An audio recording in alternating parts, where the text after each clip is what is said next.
Привет, эндуристы! Вы на канале Enduro Factor, с вами тренер Юра, и сегодня мы делаем небольшой обзор на мотоботы Гаерны спустя 70 часов усиленных тренировок. Посмотрим, что с ними произошло.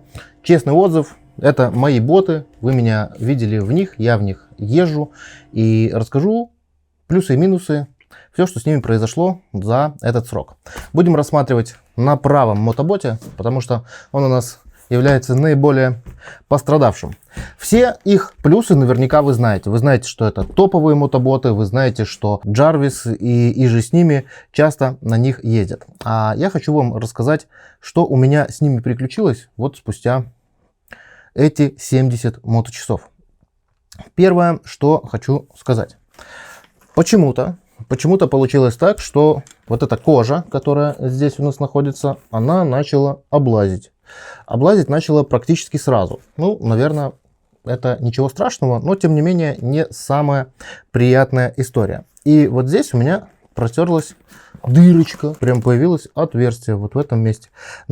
Почему-то на правом мотоботе. Следующий нюанс, ну вы видите, какие они у меня красивые, они у меня белые. Белый брал именно потому, что подходят под мою форму.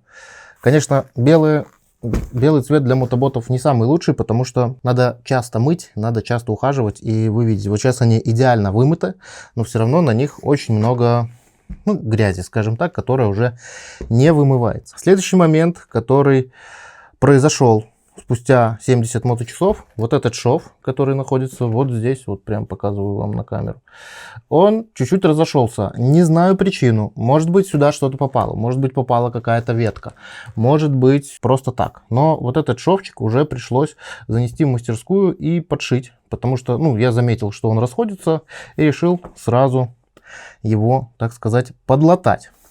Следующий момент, который начался практически сразу, это вот эта вот подкладочка, которая у нас сбоку. Она такая полуклеенчатая, полутряпичная. Кожей это не назовешь. Она начала делать вот такое. Причем вот это шелушение, сейчас покажу на другом боте. Вот это шелушение, оно началось практически сразу. Тоже не могу понять, с чем это связано. То ли сюда попадала какая-то ветка, вот на этом, видите, более разрушенная. То ли сюда попадала какая-то ветка, то ли что-то еще. На самом деле на скорость не влияет, ни на что не влияет, но неприятно. Следующий момент. Берем все тот же правый мотобот, который меня немного настораживает. Это вот эти защелки. Они хорошие, они работают, с ними никаких нет проблем.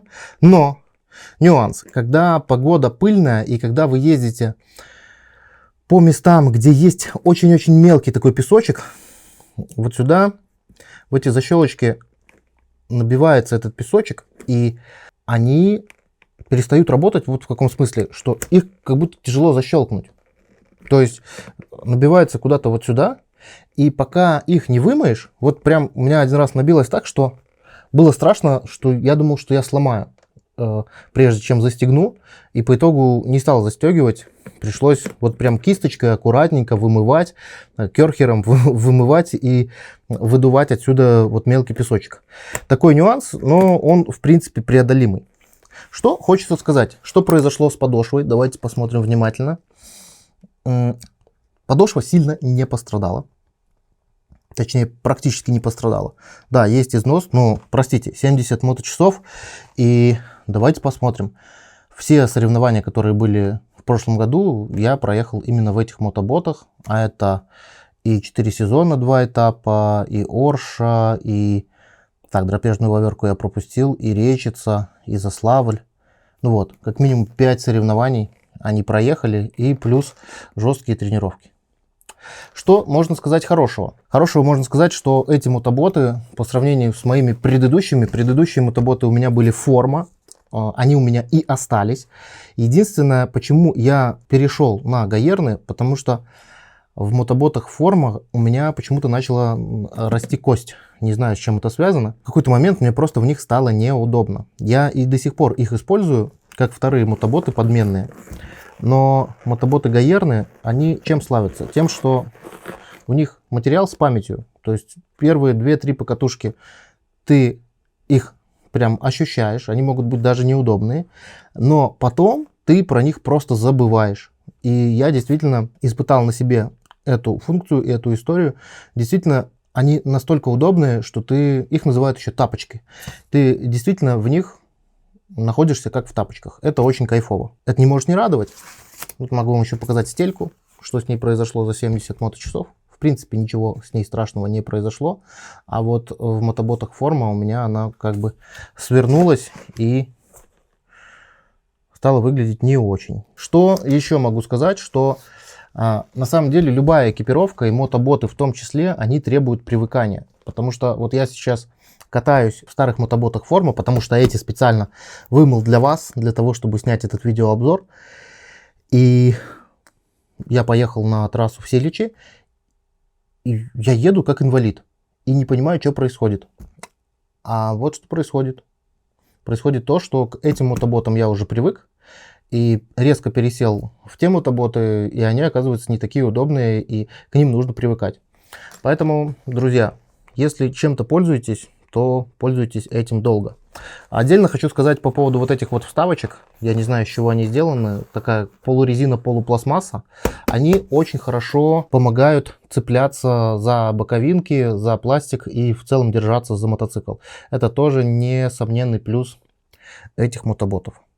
Ну, а в целом, на самом деле, очень доволен покупкой. Самый большой, наверное, минус этих мотоботов – это их стоимость. В разных регионах она разная, но достаточно высокая. Поэтому, что тут сказать? Я считаю так, что нужно накопить и купить себе эти мотоботы и ими пользоваться. Я следующие мотоботы тоже буду брать гаерные, только, возможно, возьму 12-ю модель. Почему, не могу объяснить рационально, просто хочется попробовать. Вот у меня у товарища, он ездит в 12-х. И прям как-то они очень хорошо выглядят уже который год. И мне просто хочется тоже попробовать. Но, естественно, когда уже добью эти. А чтобы их добить, я думаю, еще нужен как минимум один сезон. Потому что вот, условно говоря, за сезон с ними ничего особенного не произошло, кроме того, что они стали иметь не такой презентабельный внешний вид. Ну и, конечно, те нюансы, о которых я рассказал. Чуть-чуть разошелся шов, потрескалась вот эта штуковина внутри, не знаю, как ее назвать. Защелки, которые требуют обязательного ухода, их нужно мыть. Вот прям мыть и не забрасывать, потому что могут заклинивать. В целом все. Было дело, я потерял у ребят, у самураев, у Нагинькова вот эту защелочку. Как она? Пряжка называется. Потерял пряжку. Поехал, купил без проблем. 10 рублей она стоила. Вот, в принципе, и все. Рекомендую ли я мотоботы гаерные SG-22? Однозначно рекомендую. Разочарован я? Однозначно нет. Самый главный их плюс, что, опять же, повторюсь, они очень удобные. Они формируются под вашу ногу, и вы будете получать удовольствие. Из минусов, ну, да, облезла кожа. Из минусов, ну, да, там какие-то швы разошлись. Но в целом это на сегодняшний день, насколько я знаю, одни из топовых мотобот. Всем рекомендую, жду от вас комментариев, лайков, подписывайтесь на канал. С вами был тренер Юра, и увидимся в следующих выпусках.